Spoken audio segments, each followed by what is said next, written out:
Hi guys, Jean here.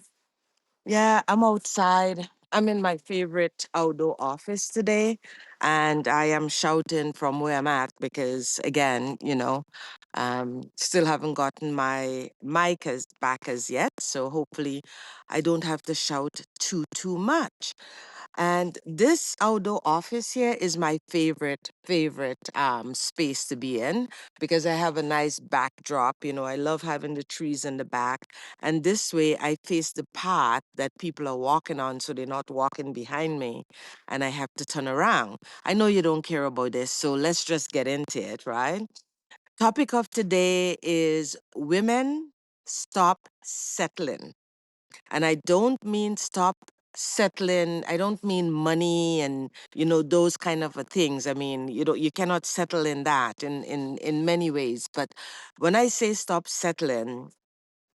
um, stop settling for less. Less of who you are, what you are. Um, do not settle for less when it comes to a relationship. And now this I decided to have this topic today because this morning I was looking at one of my favorite YouTube person. She's this young woman from Argentina, and she had moved to Kenya to live with this other very huge YouTuber, right? She ended up in a relationship with an African man, and suffice to say, the relationship is now over. And of course, when you live your relationship on YouTube together with your person and you share together with that person, obviously, when you break up, there is always a moment, a time when you are going to be sharing that with people. And so this morning she was sharing that, and sorry, yeah, hello, yeah, hi. I'm busy saying hello to people on the path, and that's going to happen from time to time. So you guys have to bear with me. Anyways, and when the relationship is broken up, of course, there is always, the women come on crying, or, the man is saying one thing and the woman is saying one thing, and, everybody's trying to crucify each other. I don't know if they're trying to win points or not. Now, this particular young woman, today, she wasn't doing that. She didn't crucify her lover, her person. She just talked about her experience and the reason why she ended up leaving the marriage. And one of the things that she said had touched me very deeply. This idea that she was making herself small, she find that herself was becoming smaller and smaller, and she is this strong, beautiful woman that knows what she wants, that is very articulate. I mean, everything about her exclude femininity, strength, beauty, intelligence, knowledge. I just love this woman. And to be honest, I loved her for that man. I love her for him, but I understood exactly why she left him. And one of the biggest things she left him is that she said in her culture, they are very intimate in her culture. They show love in her culture. They're very huggy, kissy type of people. They are Spanish people. Yeah, it is that. Yeah, Argentinian people are Spanish people. And I'm not here to give a commentary on other people's lives, but I'm giving an example of even most of what she said has fit into my life that way. And I know I'm in the shadows here, but I'm outside, and I'm hoping that the light pick up because I am going to post this video no matter what, because I'm outside. And yes, there is a little bit of a shadow here, there, and there, but you can see me and we are all good, right? Yeah. So, anyways, she was talking about, the fact that she had to make herself small and the difference in the culture, huge difference in the culture. Um, where she shows her feelings, and she needs that love and that affection, that kind of affection. This Kenyan man, And he, on the other hand, they didn't grow up like that. They don't hold hands in the street. They don't kiss each other in front of people. Um, they don't share their intimate feeling. They are not affectionate in the way that you need them to be affectionate. Yep, yep. This is my hat and this is my head. It's wed, but I'm leaving it. Yeah, we keeping all this shit, right? Because whatever. Anyways, yeah. Anyways, so she was saying that, even when she went to live in Kenya and she's trying to make it work, the man mother, walk in and said something like, when are you going to be pregnant, or when are you going to get, have the baby? And she was talking about how deeply insulted she felt, and how upset it make her feel because of the different culture. What one would say in one culture, one do not say in the other culture. And as I listened to her going on about, this idea of wanting to make it work and how had she tried to make it work, especially for the kid, because they didn't get married, but she did have a kid with him, a beautiful child. And she talked about the experience about even the moment when she was, I think, giving birth. And however, the man didn't show up the way she wanted him to show up. Oh, guys, yeah, it seems like it's a warmer day today, but I have to tell you, yeah, sitting here, the cold is steeping in. Now, I'm telling the story to tell you my story in a sense and why it is I really resonate with what it is she have to say and how eloquent she was in her telling her side of her story and the reason why she left this man. See, I actually was married to a French Canadian man. So obviously I was married to a white man. And I got married, what you would consider to be late in life. I got married. I met this man when I was like 38 years old, 39. I got married when I was, I think, 40, 41. It was a while now. I got married in 2000. January of 2002. I think I was like maybe 42 at the time. And no, did I get married before or after that? I think I got married before that. So I got married before that. Anyways, I got married late. And well, at that time, I thought it was late. The truth is, I'm a late bloomer. I have done everything late. And now my ex, because I divorced from him. I'm in my second marriage. But my ex was this he was one of the nicest person I have ever met. And to be honest, I can say this as of now, I still believe he was one of the nicest person I've ever met in my lifetime. He was a nice man. He's a bit of a gentleman. He is and still is, like I shouldn't say was, but he is kind. Um, he's generous. Um, he would, put gas in my car, take care of my tires, make sure that I'm safe in those kind of a way, cook the food, we clean together.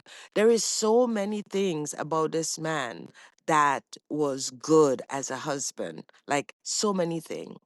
But here is the thing that I didn't even foresee at that time. And I do know when people ask me why I leave, I always say that we are growing, we are not growing the same way. But even after listening to this young woman today, I can take word for word of what she said and apply it to my marriage, actually, like word for word, apply it to that marriage at that time. The truth is, me and Jill, ooh, excuse me and my ex, it doesn't matter. I don't think he would be watching this, but if he does, I already compliment him in the best way. So me and him was from different culture, really, really different culture.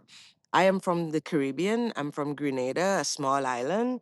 And, I was very loud. I'm still very loud person. Um, Now I kind of go, I'm too loud. I can tame myself down. I'm still very loud.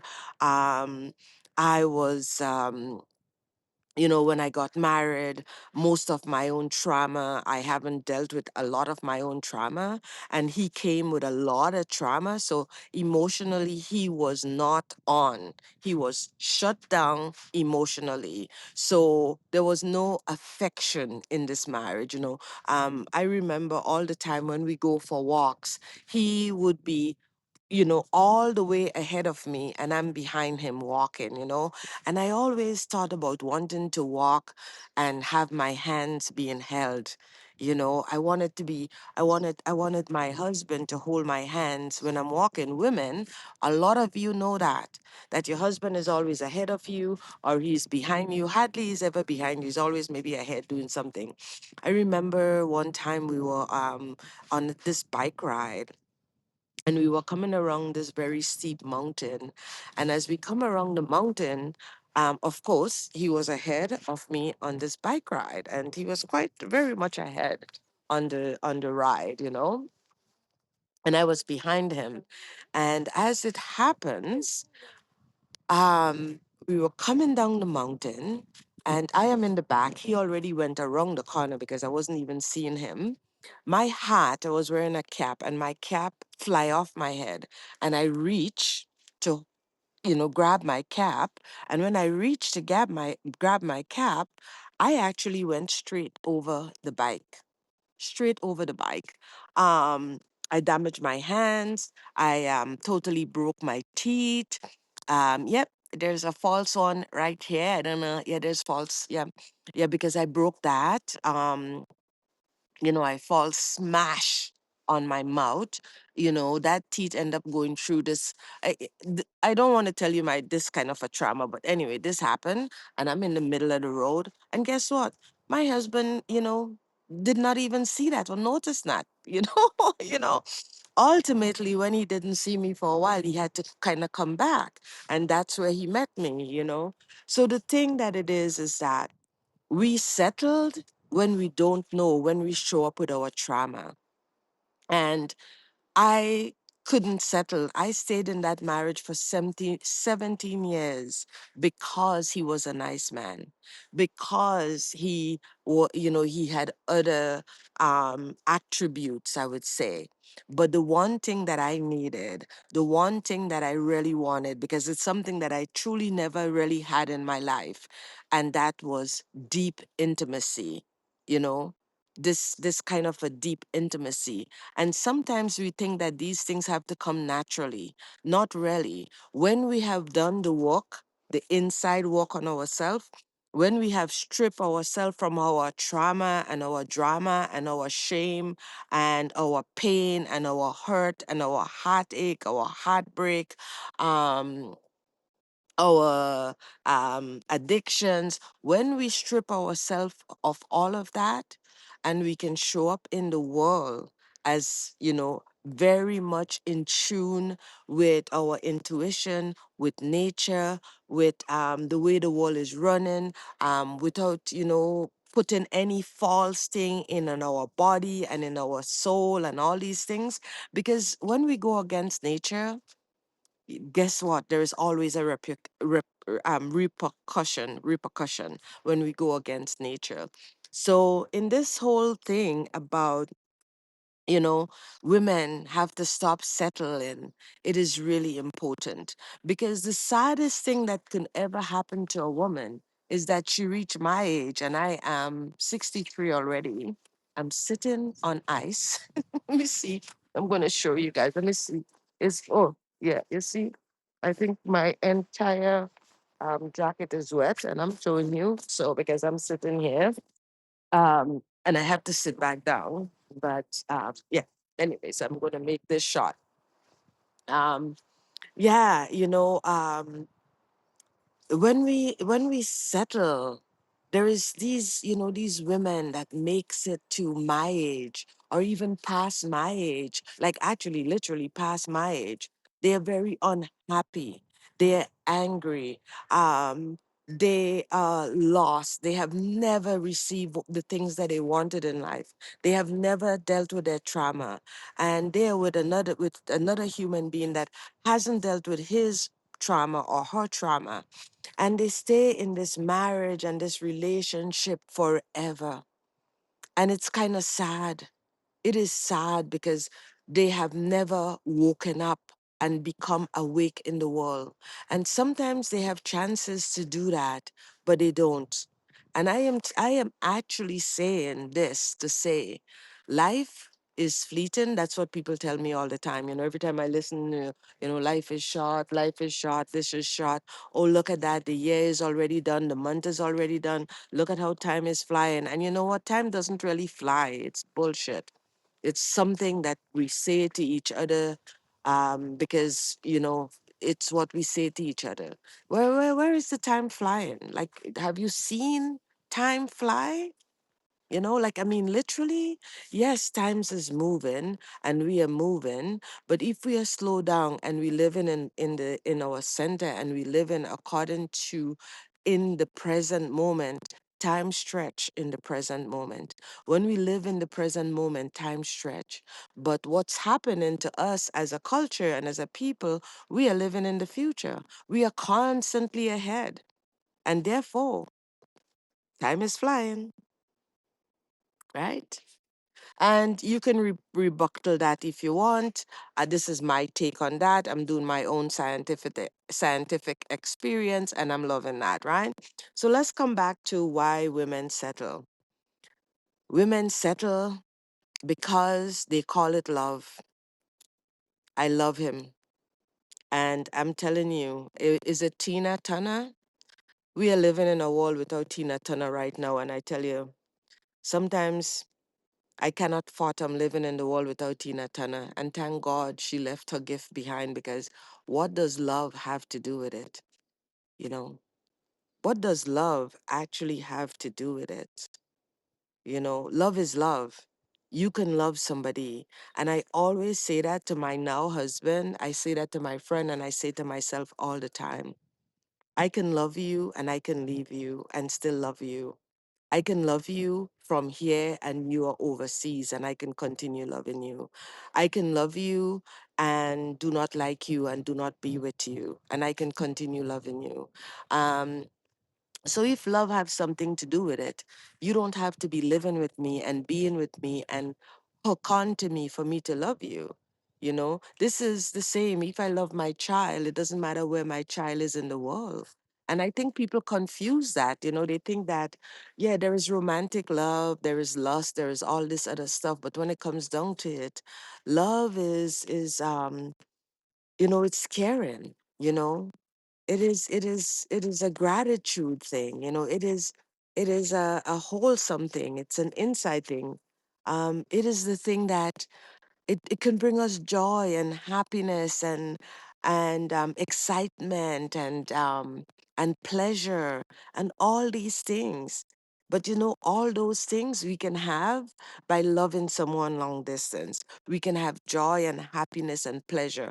When you have these things in your life, you don't really need to have someone immediately in your life to um to validate that.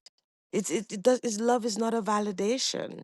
You know, I am sure that if you're alive in the world and you're a woman and you're over 30, you have gotten your heart broken.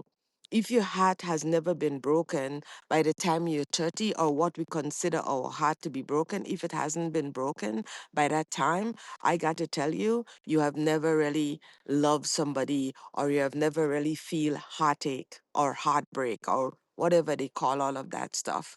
And I think our heart break because it breaks so that it can open us up to what is there. Because I can honestly tell you, when I left my first husband, and I left because I was tired of settling for sure. And when I left him because I was tired of settling, up to this day, I think my mother think I would be going back with this man. I honestly believe my mother believed that I was going to go back into a relationship with him because she couldn't believe I left such a nice man. And neither could I, but I still care about this human being, but I didn't want to live with this human being, all right? So anyways, I remember when I left, and less than 3 months later, this man was already flying cross country to be with some other woman in another country, and I found that out through Facebook. And it was one of those times when I literally felt like I was hit by a train. I don't know what other people feel when they feel betrayal. Um, but he couldn't wait, although this person was always he was never someone that cheated or look at somebody else. It was never in his personality. It was never something that he would do. But I guess he was hurting, and the people he was working with decided that they're gonna set him up with their cousin. Um, I digress from that story, but that's the story I heard. And that's a story I believe because, yeah, he was working amongst people that, they believe that you have to fix things right away and they wanted to fix him. So they did that. But I remember when I found that out and how shattered I was. I was shattered, you know. I felt like all the pieces of me had fall apart and I can watch them broken up on the just in the road in front of me. And I wasn't sure if I had to pick them up, all my pieces. And it took some time for me to get over that. It took some time for me um to heal. In the process of healing, I found a beautiful man, that became my lover, that I finally end up marrying. But I know that I'm going to be going through this marriage very differently. So when I say don't settle, um, know who you are, know your boundaries. Um, really, really know that. Do not get into a relationship with someone that, well, actually, you could get into a relationship with someone have issues. But if you know and you understand that they have issues, then you have to show up and ask for what you want. And not only ask for what you want, but remember that you have to have space to hold this person with their issues. If not, you're going to always be disappointed. Always be disappointed because you cannot be broken and full of trauma and drama and shame and things that you cannot talk about, and then get into a relationship with a person that has the same shit and think that you're going to make cake with that. You cannot make cake with that. It's going to be the same mess, right? It's going to be the same mess. So, what I'm going to leave you here with today is to honestly remember to know who you're going into things with. Like, really, when you know, you can give them space, you can have conversation. And I think the most important thing too is that you want to get into a relationship with a man that is actually willing to do the work, a man that is willing to show up and make changes. As much as my ex-husband was a beautiful man, he had no intention of showing up to make changes. He had no intention of going to therapy. He says no. He would never go to therapy. Why would he go and tell someone about his life? And that really was, when you say, um, what is it? The thing that break the camel back, like whatever, the feather that break the camel back. When he said he couldn't do therapy, I was like, I cannot stay with anyone who's not willing to do the work, because I knew at the time when I left him that I had a lot of years in front of me, like literally. And I prefer to be alone than to be lonely with someone else, and this is what a young woman was saying today. She was lonely with somebody else. So take it from me, do not settle. Stop settling. Stop showing up on divorce court. Stop arguing on Karamo. Stop wanting to see a man phone and see who he's seeing. And stop wanting to have so much control as well. Like, leave it. Anyways, I'm going to leave this here. Subscribe to my channel. Do less, be more of who you are, and I'll talk to you soon.